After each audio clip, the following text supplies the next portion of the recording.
Welcome to the Week in Review at the Nebraska Department of Education. I'm David Jesperson, Public Information Officer for NDE.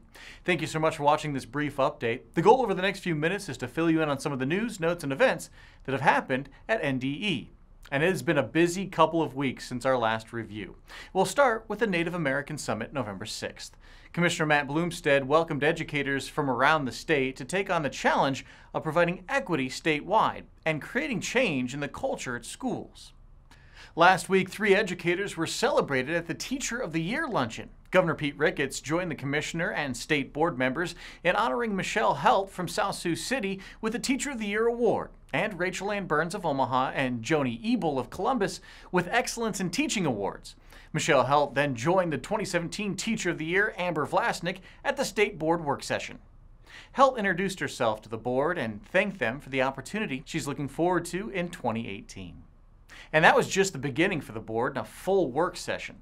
Chief Academic Officer Corey Epler briefed the board on a proposed definition of civic readiness for schools. The definition will be discussed at the December board meeting and includes 4 key areas: knowledge, skills, actions, and dispositions, or concern and respect for the rights and law. The proposal gathered quite a bit of media attention locally and nationally. The board also had a presentation from the assessment team on the ongoing process of changing the statewide system for assessment.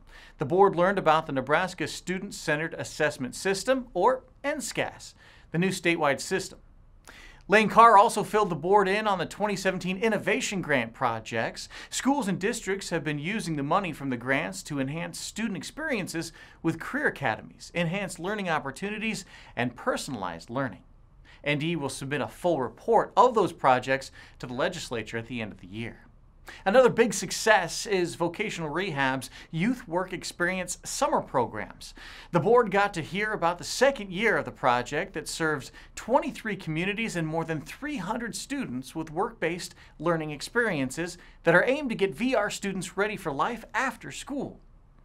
That all leads us to a busy board meeting. 2 revised sets of standards were approved by the board in skilled and technical sciences and agriculture, food, and natural resources. The revision of these content area standards provides a framework for ensuring quality teaching and learning. The new standards increased rigor of content reflective of workforce demands, integrate Nebraska's career readiness standards, and increase integration of technology applications. The state board also approved a model policy to help student districts encourage the educational success for pregnant and parenting students in response to a new state law requiring schools to have policies addressing accommodations.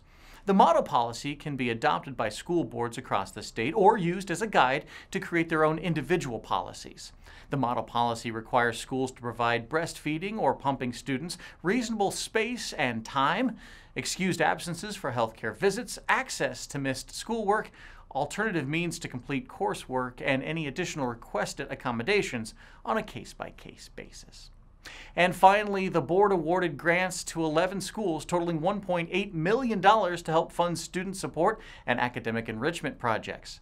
Grant-winning schools focused on projects that provide well-rounded educational opportunities, safe and healthy students, and effective use of technology. Right after the board meeting, Nebraska English Learner Programs and the Commissioner's Office hosted Nebraska Loves Public Schools' screening of their latest film, Seeds of Hope. The film focuses on the challenges of the state's English language learner students, both in the classroom and beyond. And finally, a big congratulations to 139 outstanding Nebraska students across the state honored for individual and team awards at national events throughout the year at the Commissioner's recognition at the state capitol. Deputy Commissioner Deb Friesen and Lieutenant Governor Mike Foley recognized the students who received first, second, or third place or finalist awards during their national leadership and skills competitions held by their respective career and technical student organizations. Thank you for tuning into this Week in Review. We'll see you next week with the latest news from NDE.